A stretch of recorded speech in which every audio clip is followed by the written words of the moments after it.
கலைஞர் கூட வந்த அத்தனை பேருமே ப்ளீஸ் எல்லாருமே உட்காருங்க, யாரும் நிற்க வேண்டாம், ப்ளீஸ் உட்காருங்க. Super super super.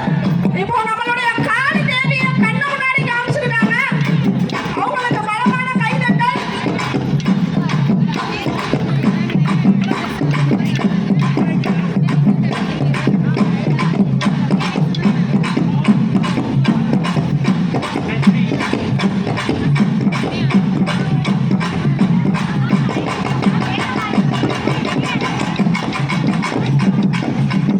அடுத்ததாக வேதமாரி